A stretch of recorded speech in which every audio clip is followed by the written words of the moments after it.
Senator from Tennessee. Mr. President, over the weekend, President Obama announced that all 100,000 public schools across the nation should limit testing to 2% of a student's time in the classroom. It's a recommendation, not a requirement, and it comes in response to a nationwide backlash from teachers, students, and parents who are sick of over-testing.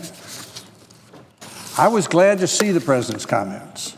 He's right about students taking too many tests, but I hope the president will stop and think before trying to cure over-testing by telling teachers exactly how much time to spend on testing or what the test should be. Classroom teachers know better than Washington how to assess their students' progress. They also know that the real reason we have too many tests is that there are too many federal mandates that put high stakes on student test results, and that one more Washington decree, even if it is only a recommendation for now, is not the way to solve the problem of too many federal mandates. Instead, the best way to fix over-testing is to get rid of the federal mandates that are causing the problem. That's precisely what the United States Senate did when it passed by an overwhelming bipartisan majority, 81-17, legislation to fix No Child Left Behind and give more flexibility to states and to classroom teachers to decide which tests will decide what progress students are making in the classroom. No Child Left Behind, a federal law enacted in 2001, requires students to take 17 standardized tests over the course of their education in kindergarten through the 12th grade. It then uses those tests to decide whether schools and teachers are succeeding or failing. In the Senate's work to fix No Child Left Behind, no issue stirred as much controversy as these high-stakes tests. At first, I was among those who thought the best way to fix over-testing might be to get rid of the 17 federal tests. But the more we studied the problem, the more the issue seemed not to be the 17 federal tests, but the federally designed system of rewarding and punishing schools and teachers that was attached to the tests.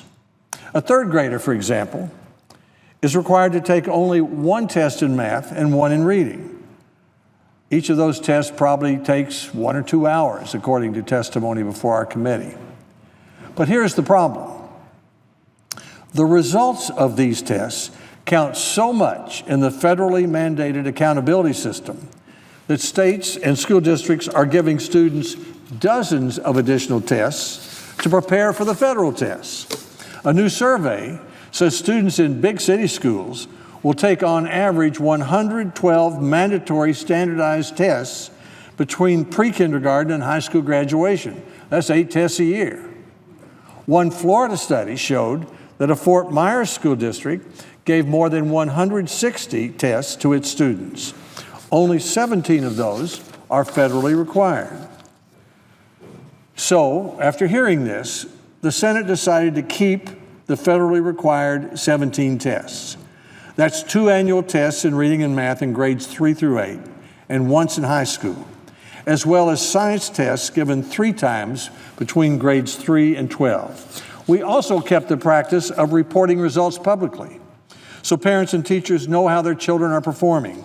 These results are disaggregated, so we know how students are doing based upon their gender, their ethnicity, or their disability. And then to discourage over-testing, we restored to states and classroom teachers the responsibility for deciding how to use these federal test scores to measure achievement.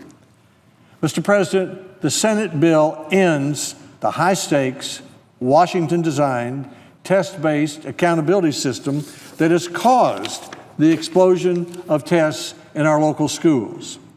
The Senate bill reverses the trend toward a national school board. I'm glad to see President Obama's focus on over-testing.